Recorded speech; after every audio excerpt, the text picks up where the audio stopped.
बिस्मिल्लाहिर्रहमानिर्रहीम। अस्सलाम वालेकुम डियर स्टूडेंट्स, मैं हूं मोहम्मद साजिद। आप देख रहे हैं college math academy. Dear students, आज के लेक्चर में हम continuity of greatest integer function को डिस्कस करेंगे। इस लेक्चर को देखने से पहले स्टूडेंट्स आप ग्रेटेस्ट इंटीजर फंक्शन की जो हमारा लेक्चर है उसको देखें, उसके बाद फिर इस लेक्चर को देखें आप। अब स्टूडेंट्स, हमारे पास एक फंक्शन है एफ एक्स।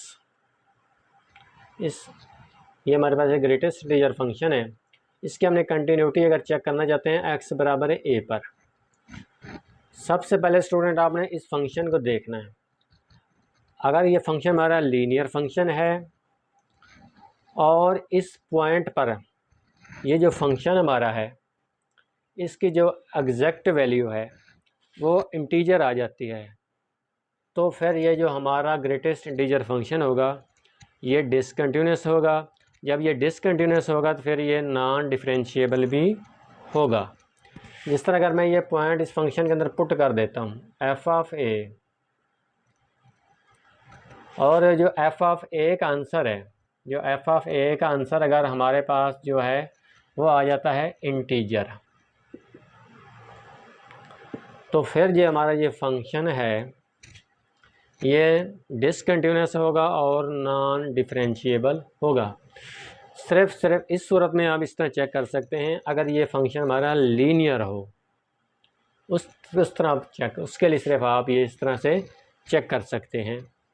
अब हम एक एग्जांपल लेते हैं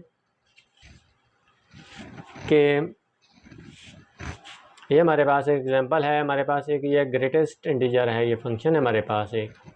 इसके हमने कंटिन्यूटी चेक करते हैं एट x बराबर है 1 पर चेक कर लेते हैं। अब स्टूडेंट्स फंक्शन हमारा ये लीनियर है। अब हमने x बराबर 1 पर चेक करना। अब सबसे पहले क्या करेंगे, जो x 1 है यहाँ 1 पुट कर दें, या 1 इधर पुट करेंगे। अब देखें स्टूडेंट, जब ये इसका एग्जैक्ट वैल्यू इंटीजर आई है तो ये फंक्शन हमारा जो है ये ये हमारा डिसकंटिन्यूस फंक्शन होगा और नॉन डिफरेंशिएबल फंक्शन होगा। अब स्टूडेंट हम इसकी मज़ीद डिटेल से चेक कर लेते हैं कि हमें कैसे पता चलेगा कि ये कंटिन्यूस है या नहीं है।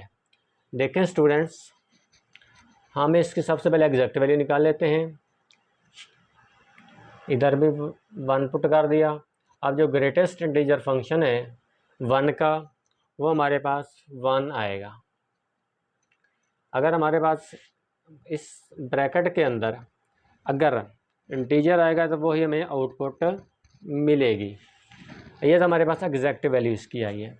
अब हम क्या करते हैं, इसकी लेफ़्ट हैंड लिमिट और राइट हैंड लिमिट निकालते हैं। लिमिट x अप्रोचेस टू 1, हम इसके हिसाब से पहले राइट हैंड लिमिट देख लेते हैं इस फंक्शन की। अब राइट हैंड लिमिट हमारे पास आ जाएगी। अब देखें जो x की जो वैल्यू होगी वो 1 नहीं होगी। +1 का मतलब है जो 1 से थोड़ी सी बड़ी, x की वैल्यू 1 से थोड़ी सी बड़ी होगी। लेट करें मैं x की वैल्यू 1 से थोड़ी सी बड़ी वो पुट कर देता हूँ 1.001। अब इसकी जो वैल्यू आएगी, ग्रेटेस्ट इंटीजर वैल्यू आएगी, वो हमारे पास आएगी 1। अब मैं इसकी लेफ़्ट हैंड लिमिट देखता हूँ। लिमिट x अप्रोचेस टू 1, ऊपर -1 लगा देता हूँ। अब जो x 1 से थोड़ी सी छोटी होगी, लेट कर ले, वो हमारे पास है 0.99, ये 1 से छोटी है। अब इसका जो ग्रेटेस्ट इंटीजर आएगा वो हमारे पास 0 आएगा। अब देखें स्टूडेंट्स, राइट हैंड लिमिट और लेफ़्ट हैंड लिमिट हमारे पास इक्वल नहीं है। Right hand limit is not equal to left hand limit के। लेफ़्ट हैंड लिमिट, जब ये दोनों लिमिट ही बराबर नहीं है तो फंक्शन हमारा डिसकंटिन्यूस हो जाएगा। इसलिए ये फंक्शन हमारा 1 पर डिसकंटिन्यूस है।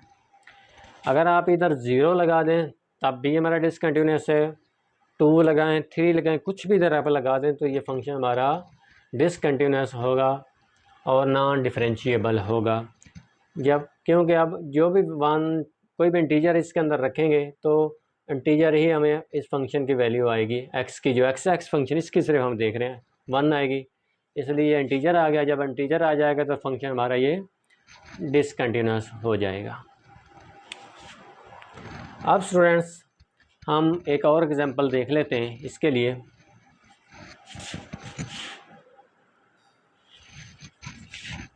अब हमारे पास एक ग्रेटेस्ट इंटीजर फंक्शन है, हमारे पास एक ग्रेटेस्ट इंटीजर फंक्शन है। इसकी कंटिन्यूटी आप चेक करते हैं, x बराबर है 1.2 पर अगर हम चेक करते हैं पहले। अब स्टूडेंट हम ये फंक्शन हमारा लीनियर फंक्शन है जो x आ रहा है। अब 1 एग्जैक्ट वैल्यू पहले देखते हैं। अब x पर 1.2 पुट करेंगे तो इसके जो ग्रेटेस्ट इंटीजर फंक्शन की जो वैल्यू आएगी वो हमारे पास आ जाएगी 1 आ जाएगी। अब हम इसकी लेफ़्ट हैंड लिमिट ले लेते हैं, limit x approaches to 1.2, sorry right hand limit पहले ले लेते हैं। फंक्शन हमारा है, ये हमारे पास फंक्शन है। अब देखें स्टूडेंट, x की जो वैल्यू होगी वो 1.2 से थोड़ी सी बड़ी होगी। 1.2 से जब थोड़ी सी बड़ी वैल्यू पुट करेंगे तो वो हमारे पास आ जाएगी 1.201 ले लेते हैं। ये हमारी 1.2 से थोड़ी सी बड़ी वैल्यू है। अब हम क्या करते हैं, इसके जब ग्रेटेस्ट इंटीजर निकालेंगे तो 1 आएगा हमारे पास आंसर। इसी तरह हमारे पास limit x approaches to 1.2 left hand limit लेते हैं।